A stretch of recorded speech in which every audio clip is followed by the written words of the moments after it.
Você está ouvindo? Leia a Bíblia todos os dias. O Evangelho segundo Marcos, capítulo 15. Logo pela manhã entraram em conselho os principais sacerdotes com os anciãos, escribas e todo o sinédrio, e amarrando-o a Jesus, levaram-no e o entregaram a Pilatos. Pilatos o interrogou: És tu o rei dos judeus? Respondeu Jesus: Tu o dizes.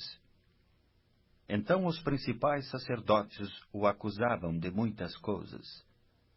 Tornou Pilatos a interrogá-lo: Nada respondes? Vê quantas acusações te fazem. Jesus, porém, não respondeu palavra, ao ponto de Pilatos muito se admirar. Ora, por ocasião da festa, era costume soltar ao povo um dos presos, qualquer que eles pedissem. Havia um, chamado Barrabás, preso com amotinadores, os quais em um tumulto haviam cometido homicídio. Vindo a multidão, começou a pedir que lhes fizesse como de costume. E Pilatos lhes respondeu, dizendo: Quereis que eu vos solte o rei dos judeus? Pois ele bem percebia que por inveja os principais sacerdotes lhe haviam entregado.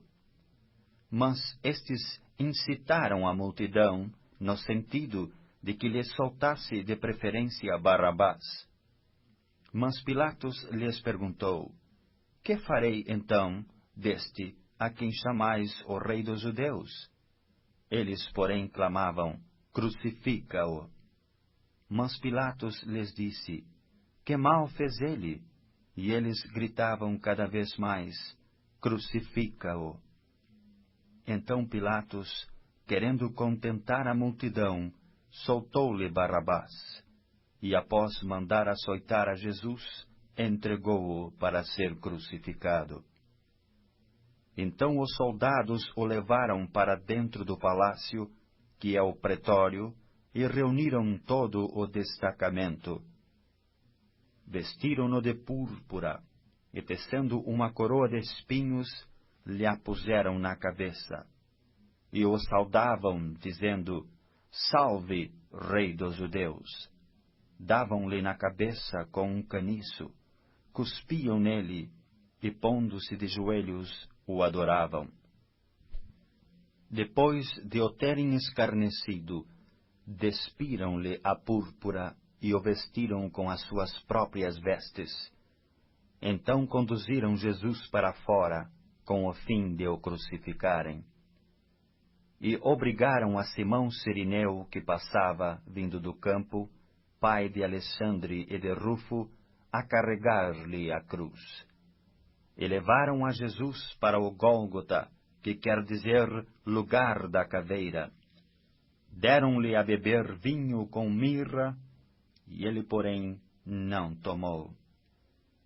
Então o crucificaram e repartiram entre si as vestes dele, lançando-lhes sorte para ver o que levaria cada um. Era a hora terceira quando o crucificaram. E por cima estava em epígrafe a sua acusação: o Rei dos Judeus. Com ele crucificaram 2 ladrões, um à sua direita e outro à sua esquerda. E cumpriu-se a escritura que diz: com malfeitores foi contado. Os que iam passando blasfemavam dele, meneando a cabeça e dizendo: tu que destróis o santuário e em 3 dias o reedificas, salva-te a ti mesmo, descendo da cruz.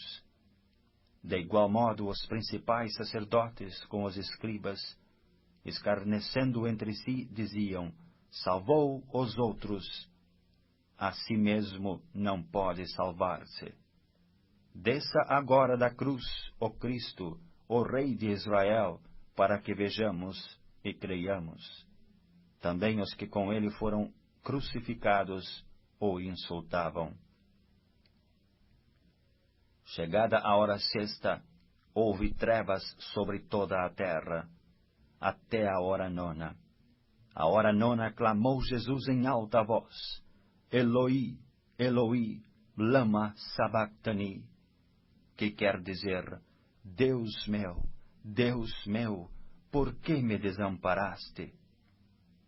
Alguns dos que ali estavam, ouvindo isto, diziam: Vede, chama por Elias. E um deles correu a embeber uma esponja em vinagre, e pondo-a na ponta de um caniço, deu-lhe de beber, dizendo: Deixai, vejamos se Elias vem tirá-lo. Mas Jesus, dando um grande brado, expirou. E o véu do santuário rasgou-se em duas partes, de alto a baixo. O centurião que estava em frente dele, vendo que assim expirara, disse: Verdadeiramente este homem era filho de Deus. Estavam também ali algumas mulheres, observando de longe, entre elas Maria Madalena, Maria, mãe de Tiago, o menor, e de José, e Salomé, as quais, quando Jesus estava na Galiléia, o acompanhavam e serviam, e além destas, muitas outras que haviam subido com ele para Jerusalém. Ao cair da tarde, por ser o dia da preparação, isto é, a véspera do sábado, vindo José de Arimateia, ilustre membro do Sinédrio, que também esperava o reino de Deus, dirigiu-se resolutamente a Pilatos e pediu o corpo de Jesus. Mas Pilatos admirou-se de que ele já tivesse morrido. E tendo chamado o centurião, perguntou-lhe se havia muito que morrera. Após certificar-se pela informação do comandante, cedeu o corpo a José. Este, baixando o corpo da cruz, envolveu-o em um lençol que comprara e o depositou em um túmulo que tinha sido aberto numa rocha, e rolou uma pedra para a entrada do túmulo. Ora, Maria Madalena e Maria, mãe de José, observaram onde ele foi posto.